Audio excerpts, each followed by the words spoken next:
What's going on, boxing fans? Julian Williams here at the distance. Got a prediction video for you guys. Cristobal Arreola versus Manuel Quezada. Matchup takes place on ESPN Friday Night Fights tomorrow, Friday the 13th. Anyway, very interesting matchup to say the least, or uninteresting, one of the two.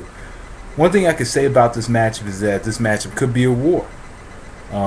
You have two fighters who are pretty much, two Mexican fighters who could, and pride could be on the line in this fight. So you'll never know. You'll never know. You have two Mexican fighters. One of these men want to be the first ever Mexican American heavyweight champion, which is quite historic. But at the same time, what does this fight do for both fighters? For Quezada, a win over Arreola could catapult him into contender status instead of journeyman status. See, if Quezada wins, I could actually very well see him fighting possibly another top contender fight, or better yet, possibly fighting a Klitschko, as shallow as the talent pool in the heavyweight division is. I could actually see that happening if he beats Cristobal Arreola. And Chris Arreola, I don't know what this fight does for him. Maybe this could bring him back into that contender status, and possibly bring him back into the championship hunt. But a win over Quezada, what does it do? If he beats Quezada, it could be another case to where, it's another guy that Dan Goosen put in front of him that he beat. Nobody that really prepares him for a matchup against the Klitschkos, and I always thought that was Arreola's problem. Coming up, one, he's not dedicated at all to the sport, and two, he is not fighting competition that will gradually bring him up and prepare him to fight a Klitschko. It's like Fernando Vargas early in his career, and even Victor Ortiz. They were fighters that were getting knockouts early in fights. And in the heavyweight division, that's really what you want. You want a fighter that's going to get the knockout. You want the fighter that's going to bring the fight and have the fight of the night, bring the whole show together, and be somebody that the crowd wants to see, somebody that the crowd's going to be behind. That's what you want in a division like the heavyweight division, and that's what can bring the heavyweight division back to prominence, possibly, or at least give us a dominant champion. But at the same time, we're not going to have that dominant champion as long as two brothers are holding the championships and defeating everybody in their path. Chris Arreola, as I mentioned in many other times, Chris Arreola has not been prepared to fight the Klitschkos. You could talk about Travis Walker, you could say Jamil McCline, but he has not faced, he's not been built up the right way to face a Klitschko. Never faced really solid opposition that can guarantee, that could, get him much better, that can get him more rounds. Against the Klitschko, you're gonna need rounds in the bag. You're gonna need to get rounds. You're gonna need to fight opposition that will prepare you for that fight. And that's what. And actually, a fighter, Eddie Chambers, he's had that. He's had fighters who had prepared him for the Klitschko fight, but he didn't. He went in and was knocked out. Basically dominated in that fight. But at the same time, Arreola went in against Vitali and just got demolished pretty much. But you did see his heart in that fight. He continued fighting, but Quezada does nothing for Arreola as much as Arreola does a lot for Quezada.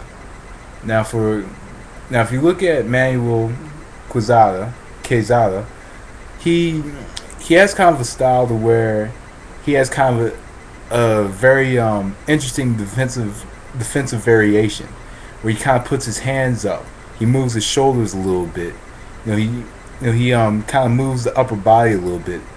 That's pretty much what he does. He jabs with the straight left to the body, and just kind of moves around, has a lot of movement. In this fight, he has to be very well aware of Chris Arreola. He's gonna have to avoid that power as well. And on top of that, with Chris Arreola, a fighter who's gonna throw a lot and is gonna consistently come forward, and at the same time, he's gonna have all that spare tire around his belly, because he did weigh in at 256 pounds. The straight left hand to the body is going to be that main source to open up offense for Manuel Quezada. Chris Arreola, he walks in and he walks in and he throws at times. He's kind of a headhunter at times.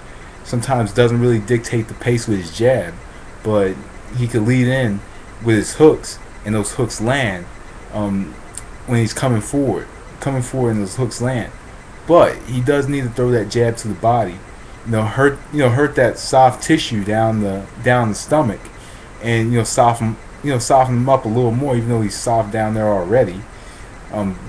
He just needs to throw it straight to the body, follow up with the big right hand over the top after he throws that straight left to the body. Follow it up top with maybe a right cross. Right cross would be a very nice punch to throw against Arreola, because I think it could possibly go through his guard. And when you jab the Arreola kind of just stands there when you jab at him. So a lot of jab combinations, pressure him with jab combinations.